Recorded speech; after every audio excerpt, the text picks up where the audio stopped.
बीजापुर में नक्सलियों के साथ मुठभेड़ में शहीद हुए जवान सोलंकी मेहुल को सीएम साय ने श्रद्धांजलि दी और इसी दौरान डिप्टी सीएम विजय शर्मा भी मौजूद रहे। यह भी बता दें कि बीजापुर में नक्सलियों के खिलाफ अभियान के दौरान जवान सोलंकी मेहुल शहीद हो गए थे और इसी पर पहुंचे सीएम साय और श्रद्धांजलि उनके द्वारा दी गई। नक्सलियों के साथ मुठभेड़ और मुठभेड़ में जवान शहीद हुए जिनका नाम सोलंकी मेहुल है, जिन्हें सीएम साय श्रद्धांजलि देने के लिए पहुंचे।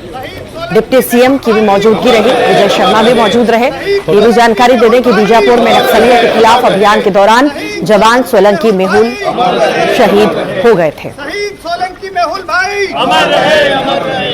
शहीद सोलंकी मेहुल भाई। दो तस्वीरें आपके सामने, शहीद जवान को नमन किया गया सीएम के द्वारा और दूसरी तस्वीर सीएम साय ने कंधा भी दिया।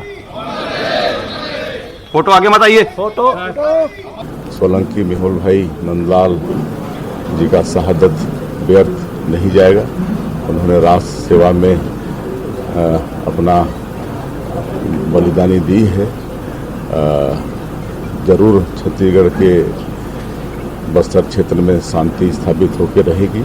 आज हम लोगों ने यहाँ पर आकर हमारे गृह मंत्री, विधायकगण और सभी उनको श्रद्धांजलि दिए हैं, कंधा भी दी है। नारायणपुर में नक्सलियों के खिलाफ अब तक के सबसे सफल ऑपरेशन के बाद जवानों का जोश हाई है। जवान जश्न मना रहे हैं, होली खेल रहे हैं, लोग इन वीर जवानों की आरती भी उतार रहे हैं। आइए एक रिपोर्ट के जरिए आपको दिखाते हैं।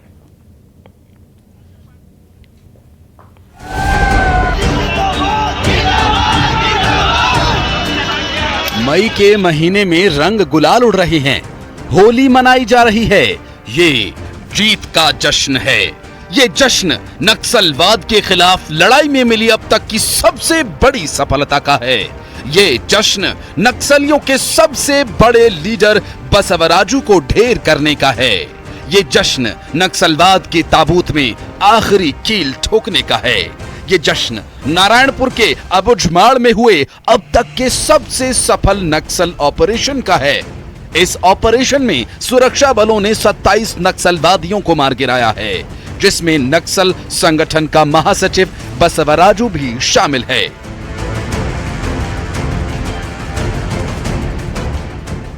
बसवराजू नक्सलियों का सबसे बड़ा लीडर था। उसके मारे जाने के बाद अब नक्सलियों का नेतृत्व करने वाला कोई नहीं। बसवराजू का मारा जाना नक्सलियों के अंत की शुरुआत है और जब इतनी बड़ी सफलता मिली हो तो जश्न तो बनता ही है। नारायणपुर मुठभेड़ के बाद डीआरजी यानी डिस्ट्रिक्ट रिजर्व गार्ड के जवान जश्न मना रहे हैं। जवान नाच गा रहे हैं, होली मना रहे हैं। देश को नक्सलवाद से मुक्त करने के मिशन में जुटे इन वीर सपूतों की आरती उतारी जा रही है। डीआरजी के इन जवानों ने इतनी बड़ी उपलब्धि हासिल की, इस बात का अंदाजा इसी से लगाइए कि देश के गृह मंत्री अमित शाह ने इनकी तारीफ की। उन्होंने लिखा कि नक्सलवाद के खिलाफ भारत की लड़ाई के 3 दशकों में ऐसा पहली बार हुआ कि हमारे बलों ने एक महासचिव स्तर के नेता को मार गिराया हो। डीआरजी जवानों के शौर्य और साहस की वजह से ये मुमकिन हो पाया। करीब 40,000 वर्ग मीटर क्षेत्र में फैले बस्तर क्षेत्र के 7 जिलों में नक्सलियों से मुकाबले के लिए डीआरजी के गठन की शुरुआत साल 2008 में हुई थी। सबसे पहले कांकेर और नारायणपुर जिलों में नक्सल विरोधी अभियान में इन्हें शामिल किया गया। साल 2013 में बीजापुर और बस्तर में डीआरजी का गठन किया गया। साल 2014 में सुकमा और कोंडागांव के बाद 2015 में दंतेवाड़ा में डीआरजी अस्तित्व में आया। डीआरजी जवान नक्सलियों के सबसे बड़े दुश्मन माने जाते हैं और ये नक्सलियों के निशाने पर भी रहते हैं। डीआरजी में स्थानीय युवकों को शामिल किया जाता है, जिन्हें इलाके की पूरी जानकारी होती है।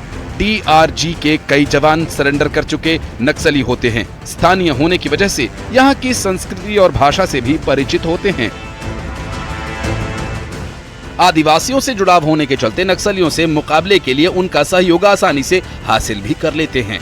डीआरजी के जवानों ने नक्सलियों के खिलाफ कार्रवाई की, कई अभियान चलाए, सफलतापूर्वक इस अभियान को अंजाम दिया।